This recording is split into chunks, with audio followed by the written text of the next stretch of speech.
Mercure et aluminium sont des poisons quotidiens présents un peu partout dans notre alimentation et dans notre environnement.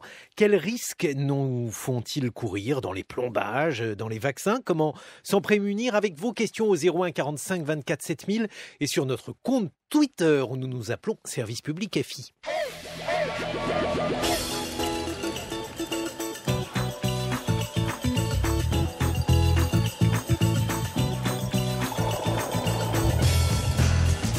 France Inter, Service Public, Guillaume Erner.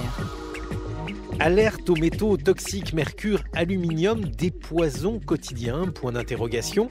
Pour en parler, nous sommes en compagnie de François Bricaire. Bonjour. Bonjour. François Bricaire, vous êtes infectiologue à l'hôpital de la Pitié-Salpêtrière à Paris, membre de l'Académie de médecine. Vous nous parlerez de l'aluminium présent dans la plupart des vaccins. Didier Lambert, bonjour. Vous êtes président de l'association E3M, association d'entraide aux malades de myofasciite à macrophages. Vous nous expliquerez ce que vous pensez de ces poisons quotidien. Christian Cousinou, vous êtes président de l'Ordre national des chirurgiens dentistes dans le Tarn. Et enfin, Marie Grossman, vous êtes agrégée de sciences de la vie, co-auteur avec Roger Langlais de Menaces sur nos neurones aux éditions Actes Sud et conseillère scientifique de l'association Non au Mercure. Où trouve-t-on du mercure, Marie Grossman, et pourquoi celui-ci représente-t-il, selon vous, un danger ? Alors du mercure, on en utilise dans les process industriels, on en met dans les lampes basse consommation, on en a mis dans les vaccins, on l'a enlevé, il nous est revenu lors de la vaccination anti-H1N1, et puis on l'utilise pour la recherche d'or par exemple en Guyane.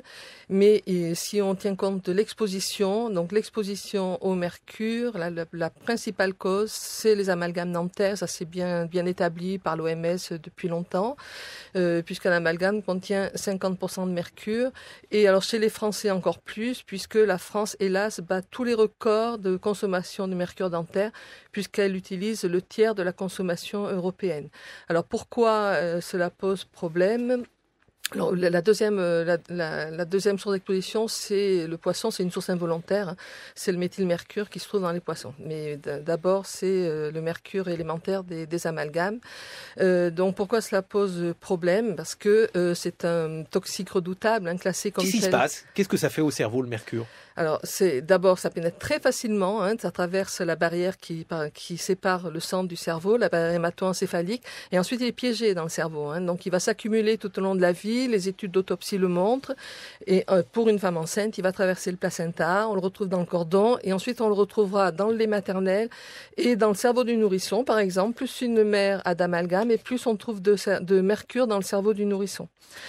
Et alors, il n'est pas seulement neurotoxique, hein, il est cardiovasculaire, il augmente le risque de maladies cardiovasculaires, il est immunotoxique, c'est-à-dire qu'il s'attaque au système immunitaire, donc, et il est suspecté de participer à la grande épidémie de maladies chroniques, maladies cardiovasculaires, maladies neurodégénératives, Alzheimer, c'est donc de toute évidence un poison, autisme. Marie Grossman, oui, le mercure. Reconnu. En face de vous se trouve François Bricaire, infectiologue à l'hôpital de la Pitié-Salpêtrière. À Paris, on a parlé du mercure, on a dit qu'il y en avait avant dans les vaccins, qu'il est revenu un petit peu, mais il y a surtout de l'aluminium. Et là aussi, beaucoup de questions se posent au sujet de la présence d'aluminium dans les vaccins. Selon vous, ces composants, cet aluminium présent dans les vaccins, font-ils courir des risques aux gens qui se font vacciner ? Alors, tel que vous posez la question, la réponse est pour moi tout à fait simple. La réponse est non. Dans la mesure où cet aluminium est en très faible quantité et dans la mesure où cet aluminium est indispensable pour qu'on ait une réponse vaccinale de qualité, avec la majorité des vaccins, pas avec tous les vaccins n'ont pas besoin d'aluminium, mais ceux qui en ont besoin donnent une meilleure réponse avec une quantité infime et qui n'est pas, et on pourra le développer tout à l'heure si vous le souhaitez, toxique. Impossible de substituer l'aluminium, de mettre un autre composant à la place de l'aluminium dans la totalité des vaccins ? Alors c'est un souhait qui est en cours d'étude. Il y a déjà des adjuvants qui sont autres que l'aluminium, mais tout n'est pas remplaçable et il faut encore de l'aluminium dans certains vaccins. Bref, vous l'avez compris, on va débattre de cela, de la présence de toxiques dans notre alimentation, dans notre environnement, dans les vaccins, l'aluminium, le mercure. Service public sur France Inter, l'alternative est simple, ou bien vous avez des plombages et du mercure dans la bouche, ou bien vous n'en avez pas. Mais en tout cas, lorsque vous prenez rendez-vous chez le dentiste, parfois vous avez envie de savoir ce qu'il va vous poser. C'est le test du jour dans Service public.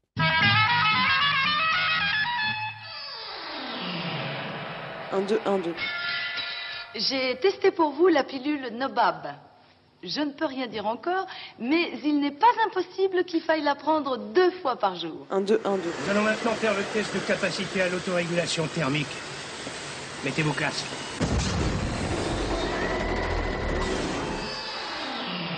Bonjour Raphaël Mantoux, vous avez des gencives en béton, mais on ne peut pas en dire autant de vos dents. C'est la raison pour laquelle vous avez décidé de faire le tour des dentistes pour savoir s'ils allaient vous mettre du mercure dans la bouche. Oui, est-ce que les dentistes envoient du mercure comme ils envoient la fraise? Et pour être sûr de cela, j'explique au téléphone que... La foreuse, allez vous faire disputer par Christian Cousinou, qui est président de l'Ordre national des chirurgiens dentistes, m'a déjà dit que c'était pas une fraise, mais une foreuse. Ok, bon, la foreuse alors. Et pour cela, j'explique au téléphone que j'ai quelques caries et quelques amalgames dans la bouche.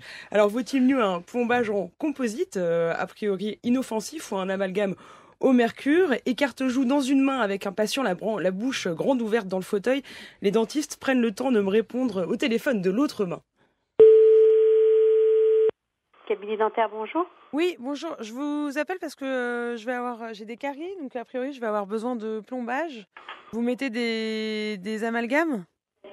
Ça dépend. Parfois, sur des dents, quand elles sont trop carriées, trop abîmées, on est obligé. Et sur des toutes petites caries, on met des composites blancs. Ça dépend.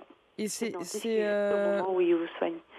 C'est dangereux ou pas, les amalgames? Non, pas du tout. Tout le monde en a dans la bouche, même les dentistes. Donc ça veut rien dire, parce que on m'a dit qu'il valait mieux pas en avoir. Donc, Oui, vous savez, on entend toujours plein de choses, mais tout le monde... Non, il n'y a aucun problème. Au contraire, ça tient mieux, ça résiste mieux et il n'y a pas de problème, ne vous inquiétez pas. Parce qu'en fait, on m'a dit qu'il y avait du mercure dans les amalgames, c'est pour ça que je m'inquiète un peu. Non, pas vraiment, c'est pas ça, non. Si le dentiste il le met, c'est c'est pas pour rien. Les dentistes ils mettent pas quelque chose qu'ils savent que c'est dangereux, au contraire, c'est bien étudié. Okay. Non, vous inquiétez pas. Au revoir. Allô? Pour vous dire s'il faut vous faire une obturation à l'amalgame ou à un composite, il faut que je vous voie, donc je suis incapable de vous répondre comme ça. Et l'amalgame, c'est dangereux ou pas? Écoutez, je suis pas là pour répondre à ce genre de choses. J'ai des gens qui m'attendent sur mon fauteuil. Donc, si vous voulez avoir des renseignements, il faut prendre un rendez-vous. C'est ce que je vous dis. Dans un amalgame, il y a du mercure, mais ça fait 150 ans qu'on pose ce genre de choses. Et ça pose aucun problème par rapport à certaines choses toxiques qu'il y a autour de nous. Voilà ce que je peux vous répondre. Dentaire, bonjour. C'est pour... vous avez des caries. Je pense qu'un plombage, c'est quoi comme matériau? C'est pour tout le monde pareil, hein. C'est pas comme des couronnes ou des trucs comme ça, non. Un plombage, c'est un plombage, hein. Mais ils sont faits... Parce qu'il paraît qu'il y a des plombages dans lesquels il y a du mercure. Ah non, pas chez nous. Pas chez nous. Et ils sont faits comment, vos plombages, alors? Je ne sais pas, madame. Je peux pas vous dire. Bonjour. Oui, bonjour. Je vous appelle parce que je voulais savoir si vous faisiez des plombages, parce que j'ai des caries. Et en quoi étaient faits vos plombages? Si c'est des toutes petites caries, ce sont des composites. Sinon, si la carie est un petit peu plus étendue, je fais des ondelets en céramique. Donc vous faites pas des amalgames alors? Non. Pourquoi? Parce que personne ne me les demande et puis c'est nocif pour la santé. Parce qu'on me dit tout et son contraire, du coup je sais plus trop quoi croire. Moi j'en ai encore des amalgames dans les dents. Oui, il faut les garder, mais il faut pas les enlever. S'ils sont bien, il faut pas les enlever. Sinon, si vous voulez changer vos amalgames par la suite, il faut prendre des précautions. Voilà, c'est tout. C'est pas dans certains pays, c'est interdit et en France, c'est sur le point de l'être. Le risque n'a pas été prouvé. Par contre, si vous bruxez, si vous grincez des dents, vous avaler du mercure. Si vous grincez fort des dents, si vous avez beaucoup d'amalgame, vous pouvez ingérer du mercure. Et le mercure, c'est cancérigène. Maintenant, il y a des matériaux, l'amalgame, ça date du début du XXe siècle. Alors, maintenant, il y a des matériaux qui ont fortement remplacé l'amalgame. Et parfaitement remplacé l'amalgame. C'est un petit peu plus coûteux, mais c'est plus joli et il n'y a aucun aucun produit nocif. Merci docteur, au revoir. Je vous en prie, au revoir.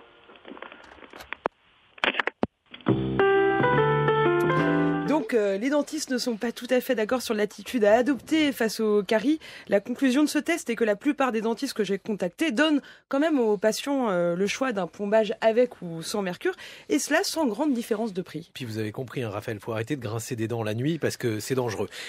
Vous ferez attention à ça. Docteur Cousinou, on a entendu les dentistes, les cabinets médicaux, et puis on a du mal un peu à se faire une opinion. Selon vous, le mercure qu'il y a dans les plombages, est-ce dangereux ? Non, je voudrais dire d'abord que l'amalgame, ça fait 200 ans que l'utilise, donc ça fait 200 ans. Il y a des millions et des millions de personnes dans le monde qui ont des amalgames, hein, c'est sûr. Effectivement, il y a du mercure dans les amalgames, puisque un amalgame c'est fait de 50% d'amalgame et de poudre d'argent. Mais le problème, c'est on n'a toujours pas prouvé, si vous voulez, la toxicité des amalgames. Il n'y a aucune étude scientifique sérieuse, hein, parce qu'il y a des études scientifiques, si vous voulez, qui présentent des biais méthodologiques. Hein. Dans les grands journaux scientifiques mondiaux, qui sont le Lancet, qui sont Science, on n'a jamais vu une étude qui prouvait que les amalgames étaient dangereux. Il y a des problèmes, effectivement, avec les amalgames. Il peut y avoir des allergies, il peut y avoir des intolérances. Hein, c'est tout à fait logique, hein, comme avec la pénicilline, avec l'aspirine. C'est pas parce qu'il y a des problèmes avec la pénicilline qu'on va interdire la pénicilline. Donc, docteur, pourquoi ne pas mettre une autre substance dans la bouche ? Pourquoi tout simplement par précaution ? On va en parler, si vous voulez, des produits de substitution. Bon, d'abord, si vous voulez, l'avantage de l'amalgame, c'est un produit, si vous voulez, qui a... D'ailleurs, on emploie l'amalgame, si vous voulez, que sur des grosses obturations et dans les phases triturantes sur les molaires. Hein. On n'emploie pas l'amalgame ailleurs. Donc, si vous voulez, le gros avantage de l'amalgame, enfin, le gros défaut, c'est la teinte. Hein. Après, le gros avantage, c'est qu'il est très solide. Moi-même, en bouche, j'ai des amalgames qui sont là depuis 60 ans, qui n'ont jamais bougé. Hein.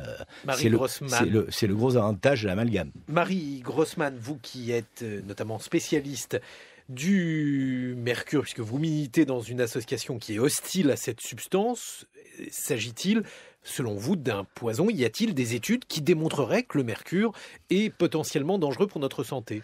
Il y a des milliers d'études. Hein. Donc, Monsieur Cousinou fait mine de mettre à part le mercure et puis le mercure des amalgames. Là, on est dans la pensée magique. Hein. Du moment que c'est dans l'amalgame. D'ailleurs, il faut quand même remarquer que avant qu'on pose l'amalgame, hein, le mercure dentaire est considéré comme très dangereux. Et il y a qu'à lire les fiches de sécurité que les dentistes ont des fabricants. Hein. Et après, dès que le dentiste enlève l'amalgame, et qu'il se retrouve avec ses déchets d'amalgame, alors là, c'est de nouveau très, très, très dangereux. C'est-à-dire qu'on ne peut pas les jeter à la poubelle. Il faut qu'ils soient dans un récipient très étanche. Mais entre les deux, à quelques centimètres du cerveau, tout d'un coup, l'amalgame ne présente plus aucun danger. Alors qu'on le retrouve dans le cerveau, justement, et que c'est bien reconnu, c'est la première exposition au mercure. Donc, pourquoi tout d'un coup, ce mercure ne serait pas dangereux ? Et il y a des études, il y a par exemple une grande étude australienne dans un journal très sérieux qui a mis en évidence un risque supplémentaire de 25% de sclérose en plaques par amalgame supplémentaire, hein, sur 20 000 personnes. Donc, des études, il y en a, mais énormément d'études sur le mercure. Docteur Cousinou. Oui, ce que je voudrais dire, effectivement, il y a des études, mais je vous dis, nous, on arrive, si vous voulez, ce qu'on ne comprend pas, si vous voulez, c'est le problème, c'est la théorie du complot. Hein, c'est la théorie du complot, puisque, si vous voulez, vous avez quand même la Commission européenne de santé, ce qui s'appelle le CENIR, qui a fait une étude quand même en 2008, c'est quand même des gens sérieux, c'est des grands scientifiques. Vous avez l'ANSM, quand même, c'est l'Agence nationale pour la sécurité des médicaments. Les études dont vient de parler Marie Grossman, elles sont sérieuses ou elles sont pas sérieuses ? Elles n'ont jamais été publiées dans les grands... oui, non, mais vous avez deux grands journaux scientifiques mondiaux, c'est le Lancet et la Science. Ah, les autres, ils sont pas reconnus. Mais les autres, ils sont pas reconnus.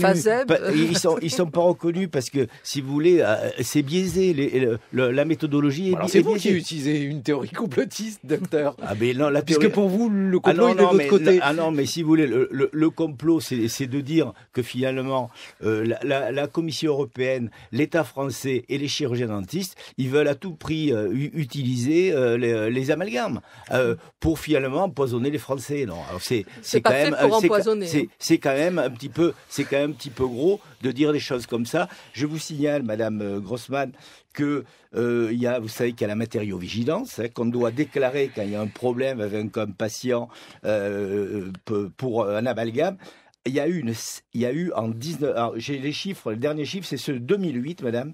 Il y a eu 51 déclarations en 2008, madame. Alors, 51 déclarations sur le millier ou le million d'amalgames que nous posons chaque année. C'est normal, parce que ce ne sont pas des conséquences immédiates. On va prendre un auditeur au standard. Nous avons Jean-Marie qui nous appelle depuis Cahors. Bonjour Jean-Marie. Oui, bonjour. Nous vous écoutons, Jean-Marie. Vous êtes en direct. Merci de prendre ma question. Je suis chirurgien dentiste, mais atteint d'une neuropathie invalidante et toujours non diagnostiquée et inexpliquée depuis 25 ans. J'ai dû cesser mon activité professionnelle il y a 12 ans. Grâce à des tests spécifiques réalisés à l'étranger, je sais que cette maladie est causée par une intoxication mercurielle chronique, certainement d'origine professionnelle, et aussi par mes amalgames que j'avais. Et je voudrais savoir pourquoi ces pathologies provoquées par le mercure des amalgames dentaires ne sont pas reconnues en France. On va poser la question à nos invités. Jean-Marie, vous restez en ligne. Docteur Cousineau, est-ce que vous avez eu vent de maladies qui seraient des maladies professionnelles de dentistes, telles que celles que Jean-Marie Franchement, non. Je vais vous dire, il y avait une étude à un moment donné, je crois que c'était en Pologne. Alors, on disait que l'espérance de vie des chirurgiens dentistes était inférieure à la moyenne nationale. Donc, je me suis rapproché de la caisse de retraite des chirurgiens dentistes.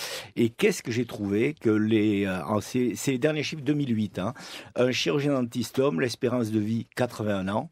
Un chirurgien dentiste femme, espérance de vie 85 ans. Donc au-dessus de la moyenne française de l'espérance de vie. Alors c'est ça. Moi, monsieur, ça fait quand même 47 ans que je suis clinicien, que j'exerce. Au début, on mélangeait l'amalgame avec un pilon, si vous voulez, et sans précaution. Dans une peau de chamois, on extrusait le mercure. Voilà, donc j'ai en bouche, j'ai 10 amalgames, je mange du poisson 2 fois par semaine, et je crois que je vais pas trop mal. Marie Grossman, ce que l'on ne comprend pas, le mercure n'est pas un produit coûteux. On ne comprend pas pourquoi les chirurgiens dentistes continueraient à utiliser le mercure, alors qu'a priori, le mercure ne coûte pas si cher que ça. Il n'y a pas un lobby du mercure comme il y avait un lobby de l'amiante, sauf erreur de ma part. Expliquez-nous. Non, mais la Fédération dentaire internationale est vraiment pro-mercure et fait tout pour empêcher. Alors pourquoi? C'est difficile de reconnaître qu'on a empoisonné quand même des millions de personnes. Oui, c'est un empoisonnement. Et alors je suis très étonnée quand même de ce que je viens d'entendre, parce qu'il y a eu un rapport français de l'Institut l'Institut français qui s'occupe des travailleurs, de la santé au travail, l'INRS. Et donc ces pathologies professionnelles chez les dentistes et assistantes sont bien connues. Et l'année dernière, une assistante dentaire a gagné son procès contre l'État norvégien. Il a été reconnu qu'elle a été malade à cause des vapeurs de mercure, donc exposition professionnelle. Docteur Cousineau, il y a des pays qui ont interdit le mercure. Comment expliquez-vous cette situation, tandis qu'en France, le mercure est toujours autorisé dans les amalgames dentaires? Il y a un seul pays, monsieur, qui a banni le mercure, c'est la Norvège, en 2008. Mais alors pourquoi les Norvégiens ils sont tombés sur la tête? Parce que c'est quand même le pays... C'est un pays de 5 millions d'habitants. Je ne sais pas si vous êtes allé en Norvège. C'est un pays d'une propreté au top. C'est quand même le pays qui a été classé quand même premier à l'indice de développement humain, la Norvège. C'est très bien. C'est peut-être grâce à l'interdiction du mercure. Non, je ne crois pas. Je crois qu'en Norvège, il y a le problème, si vous voulez, de l'alimentation. Il y a le problème de l'hygiène bucco-dentaire. les Norvégiens, ils ont une hygiène impeccable. Je vous signale quand même qu'en France, c'est quand même un petit peu gênant. On est quand même un des pays qui utilise le moins de brosses à dents par habitant. Alors c'est quand même un petit peu gênant. Le nombre de caries des Norvégiens, c'est le chiffre de l'OMS. En 2000, c'était plus de 20, alors que les Français, c'était 14. Donc le fait de dire que les Français sont sales, n'ont pas d'hygiène, les Norvégiens... Alors madame, je suis désolé. Je les ai ici. L'indice CAO, madame, l'indice CAO, je ne sais pas ce que vous savez, l'indice CAO, en France, en ce moment, il est à 0,8. Vous parlez des enfants de 12 ans, monsieur. Là, je vous parle des adultes. Je parle des enfants de 12 ans. Je parle des adultes. C'est l'indice qui est mondialement connu, qui est connu par la FDI. Votre indice, je ne sais pas, je l'ai jamais entendu parler. Je vous montrerai chez le rapport de l'OMS. On va profiter de la pause musicale pour se montrer ces indices. The Rolling Stones, Gimme Shelter. Et tout de suite après, on continue à évoquer à la fois les intoxications au mercure et à l'aluminium, car on va en parler immédiatement après ça. Service public sur France Inter, alerte aux métaux toxiques, mercure, aluminium maintenant. Un poison quotidien, en tout cas, c'est votre opinion, Didier Lambert. Vous êtes président de l'association E3M, une association d'entraide aux malades de myofasciite à macrophages. Expliquez-nous ce qu'est cette maladie, Didier Lambert, et en quoi, selon vous, elle peut être causée par l'aluminium. Alors, la myofasciite à macrophage est une pathologie neuromusculaire, neurologique, qui est induite par les sels d'aluminium contenus dans de nombreux vaccins et qui se manifeste par des douleurs musculaires, des douleurs articulaires, de l'épuisement permanent et des troubles cognitifs. Donc nous pourrions dire, en utilisant tout à l'heure le terme que vous utilisiez par rapport à l'apartheid, les victimes subissent. Donc nous sommes des victimes et nous essayons d'être des acteurs qui agissent. Bien évidemment, je suis assez en désaccord avec ce que disait François Briquer sur la présence d'aluminium dans ces vaccins, quand il dit que ça ne pose pas de difficulté. L'aluminium est un produit neurotoxique et, comme le disait Marisol Touraine, probablement cancérigène et perturbateur endocrinien, premièrement. Deuxièmement, cet aluminium, lors de toute injection de vaccin, qui comporte bien sûr de l'aluminium, migre dans l'organisme et s'accumule pour partie dans le cerveau. Soit il s'accumule seul. On peut aussi se poser des questions, par exemple par rapport au garde asile, où on retrouve dans chaque ampoule de garde asile des morceaux d'ADN du papillomavirus scotchés sur l'aluminium. Est-ce qu'éventuellement, puisque cet aluminium migre dans l'organisme, est-ce qu'il ne migre pas aussi à certains moments ou pour certains vaccins avec l'antigène ou une partie de l'antigène qui est associée, ce qui pourrait expliquer des pathologies comme la nôtre qui se manifestent plusieurs mois ou plusieurs années après l'injection, mais aussi du fait de cette présence de l'antigène, des pathologies comme l'encéphalomyélite aiguë disséminée ou des scléroses en plaques, comme le cas de Marie-Océane Bourguignon, qui survient très rapidement. Et c'est évidemment la suspicion qui pèse aujourd'hui sur ces vaccins contenant de l'aluminium, une suspicion qui, selon vous, François Briquer, ne repose sur rien ? Non, ça ne repose sur aucun élément scientifique. Alors, le problème est intéressant à discuter dans la mesure où il y a une pathologie, et une pathologie qui est d'ailleurs discutable, qui est la myofasciite à macrophage. Deuxièmement, sa relation avec ce qui est supposé être un métal, l'aluminium. Et enfin, troisièmement, la discussion entre la relation aluminium et la vaccination. Or, c'est là où c'est un peu la même chose pour ce qui a été discuté pour le mercure. Il faut faire des preuves. Cette émission il faut qu'on arrive à faire des preuves scientifiques par des études réellement de qualité pour montrer qu'il peut avoir un lien entre une pathologie et la supposée cause. Mais docteur, justement, la myofasciite à macrophage qui, selon Didier Lambert, est causée par l'aluminium, selon vous, par quoi est-elle causée ? Alors, la myofasciite à macrophage est une maladie déjà de cause inconnue, qui est probablement multifactorielle, si toutefois elle existe. Il faut insister sur le fait que la myofasciite à macrophage est une pathologie exclusivement française, ce qui est déjà curieux. Pourquoi est-ce que le reste du monde n'est pas soumis à ce type de pathologie ? On va poser la question à Didier Lambert. Oui. Premièrement, ce n'est pas une pathologie franco-française comme on a l'habitude de l'entendre. Et deuxièmement, c'est une pathologie sur laquelle il existe des publications scientifiques de très haut niveau. Tout à l'heure, les références étaient le Lancet, par exemple. Je peux parler du Lancet ou de Brain ou d'autres publications reconnues, contrôlées par des pairs. Ces publications existent et elles sont reprises. Bon, elles sont en particulier développées par une équipe INSERM de l'hôpital Henri-Mondor de Créteil, l'équipe des professeurs Gherardi et Autier, qui retrouve d'ailleurs un certain nombre de personnalités scientifiques mondiales comme le professeur Schoenfeld, qui est le plus grand spécialiste des maladies auto-immunes, ou le professeur Exley, le plus grand spécialiste de la toxicité. Des publications qui sont légitimes et indiscutables. Ouais. Et de l'autre côté, et sur l'aspect franco-français peut-être. De l'autre côté, on se dit, François Bricaire, que l'industrie du médicament et du vaccin en particulier, cette fois-ci, ça n'est pas comme pour le mercure où l'on ne voit pas très bien l'intérêt objectif du mercure, qui est une substance peu onéreuse. On se dit que peut-être l'industrie du médicament n'a pas fait suffisamment d'efforts pour supprimer l'aluminium sur lequel pèse, je vais le dire de manière très neutre, sur lequel pèse un certain nombre de doutes et de questions. L'industrie a trouvé un certain nombre d'autres adjuvants qui d'ailleurs ont été tout aussi contestés que l'aluminium. Je rappelle que par exemple il y a eu des adjuvants avec des vaccins grippe au moment de la pandémie qui étaient des adjuvants de produits naturels puisqu'ils étaient d'origine à partir de poissons, de requins, et qu'on les a contestés tout autant. Les adjuvants de type aluminium, il n'est pas du tout prouvé qu'ils sont toxiques. C'est pas parce qu'on le trouve, parce qu'il est présent, qu'il est toxique. Nous avons Roxane au standard. Bonjour Roxane. Bonjour.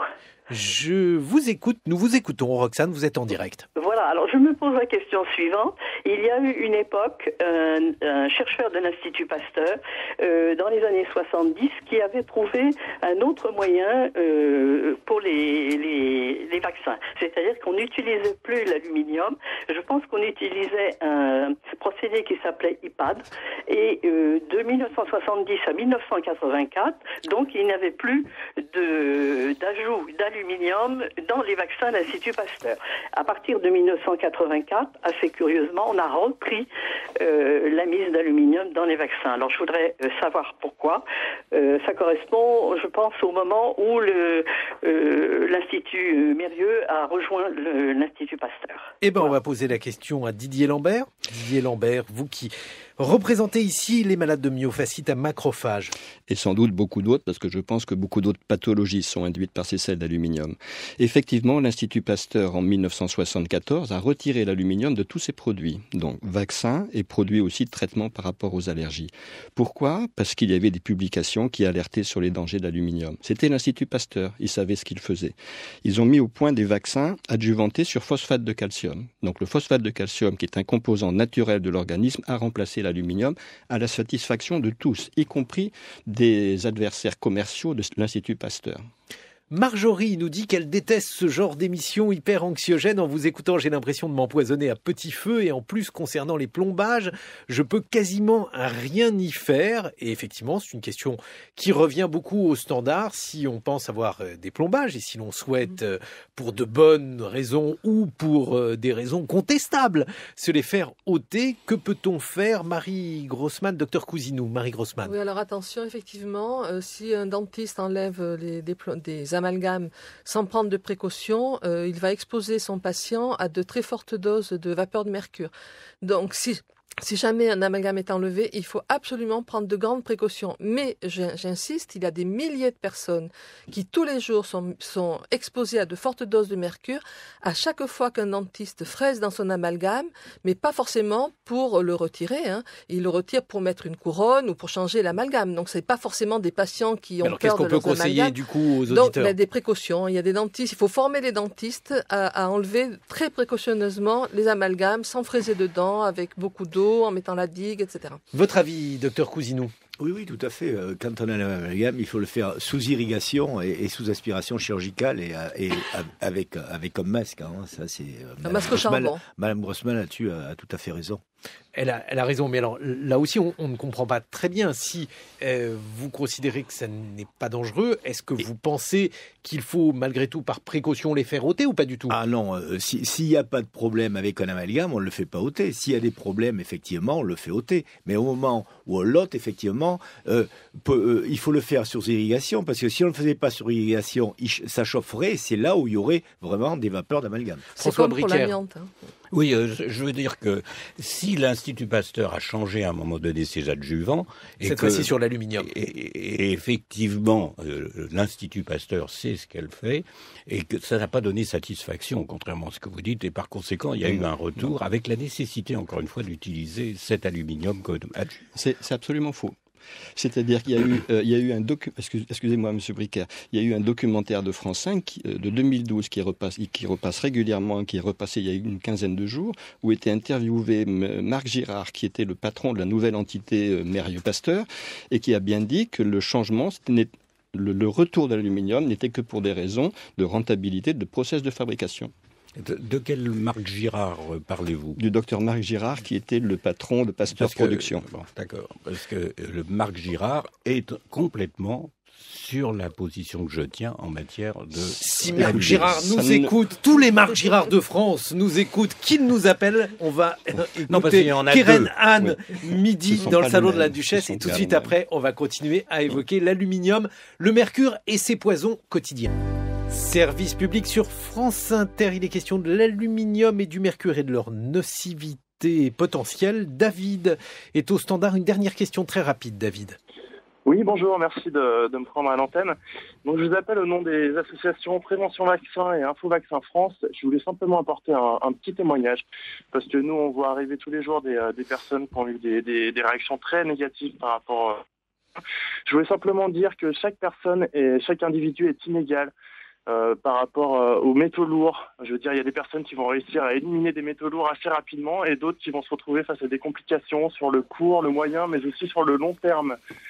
Et juste une dernière chose par rapport au calendrier vaccinal actuel, si on cumule les doses d'aluminium, si on suit tous les rappels préconisés par le calendrier vaccinal, un enfant entre 0 et 4 ans va avoir entre 25 et doses d'aluminium cumulées, ce qui est complètement énorme. Ce qui est trop important pour vous. Merci. On va faire réagir très rapidement François Bricaire.